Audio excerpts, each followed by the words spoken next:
Wow, it's been a long time since I've uploaded anything. But with this coronavirus stuff going on, and many of the problems I've seen while at work, I figured I should do something about this. Maybe do my part in decreasing public panic and education. So here are the 3 main methods of disease transmission, in a hospital setting mainly. Helpful for the knowledge, but I'll also tie in the coronavirus in as well. So here's some helpful information, and watch till the end of the video about a little PSA about the coronavirus. Thanks. So the first one is contact. This is kind of self-explanatory. This one is transmitted via touch or contact. A person touches a dirty surface and the microorganism lives on the person's hands and can be transmitted around the hospital and left wherever the person touches. So example of this is C. diff, MRSA, or VRE. The personal protective equipment, or PPE, you wear is gloves and gown when in the patient's room. This method is the easiest to control in theory, as the way to prevent it is by touching. Wear a gown so the germs don't go on your clothes and stay there, and then you use gloves to protect your hands. Of course, you're then going to wash your hands once you take your gloves off. Number 2 is droplet.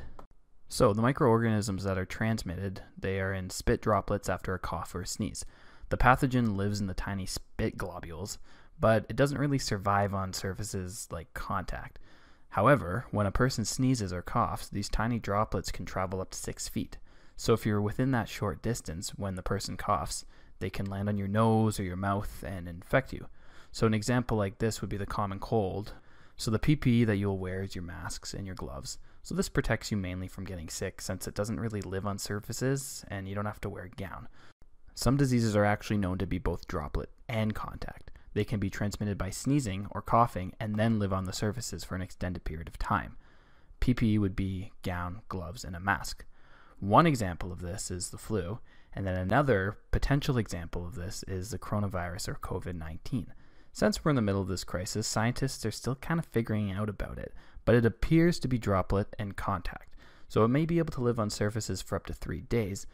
We'll talk more about COVID-19 in a bit. Number 3 is airborne. This is easily the most transmittable method. These pathogens exit the body during coughing, sneezing, even talking and breathing, so they can stay floating in the air for an extended periods of time. Hypothetically, a person could sneeze, walk away, 5 minutes later, a different person could walk by and become infected with these pathogens.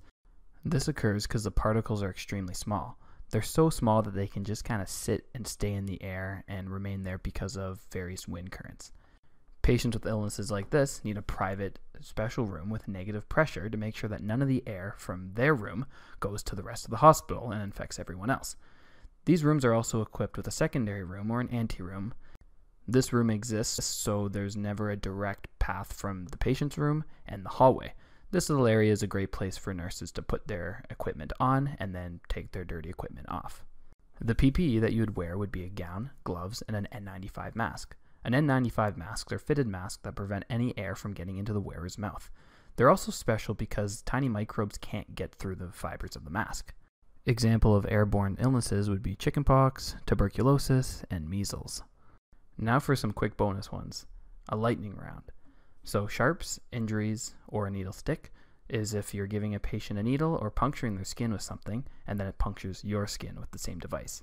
So you could get HIV or hepatitis C this way. There's vector-borne, and those are given from bugs or animals, like malaria, Lyme disease, West Nile, and the bubonic plague. And then there's vehicle. This would be like dirty or contaminated areas, like drinking dirty water, eating rotten or contaminated food, or having contaminated IV medications. Examples would be botulism or food poisoning. And now for the COVID-19 PSA. So the mask on the left is an N95 mask, and the one on the right is a surgical mask. N95 masks are expensive, necessary in specific conditions, they're fitted for individuals, and they're currently in short demand globally. Surgical masks, on the other hand, are cheaper and more versatile, but unfortunately these are also in short demand globally. I've heard stories of people stealing these masks from hospitals and clearing shelves. These masks need to be reserved for healthcare workers who are working with the sick people. Some people are even infected with COVID-19, and the hospitals are also seeing mask shortages. It is believed that COVID-19 is not airborne, but a droplet and contact illnesses. So civilians have no reason to be walking around with these masks, especially the N95 masks. Plus, these masks are fitted, so even if you did seal a box or even buy a box, it doesn't mean that it's the right size, and it could be useless. And you might be putting it on wrong anyway, again, making it useless. Now I want to talk about the surgical masks. I understand why people are scared and would want to use these, but again, these need to be reserved for healthcare workers. If they get sick, then we're all in trouble. Plus, the surgical masks don't last forever anyway. They don't last hours. Once they get wet, they need to be disposed because otherwise they become useless. So if you're wearing it, walking around outside, going to the grocery store, you may as well be wearing nothing anyway. Now I hear you asking me, what can civilians do? And it's a fair question. Well, distancing yourself is a good start. And washing your hands, limit how long you're around people, don't be in groups of people if you can help it, and if you're stuck at home, or you choose to be stuck at home, and no one's sick, then you can't get sick. The box of masks that you now have in your closet is useless and taking up space and could really be much better used in a hospital setting with doctors and nurses and everything. But the best thing you can do is what they're saying is to isolate yourself if you are sick. Don't go outside. Don't go to work if you can help it.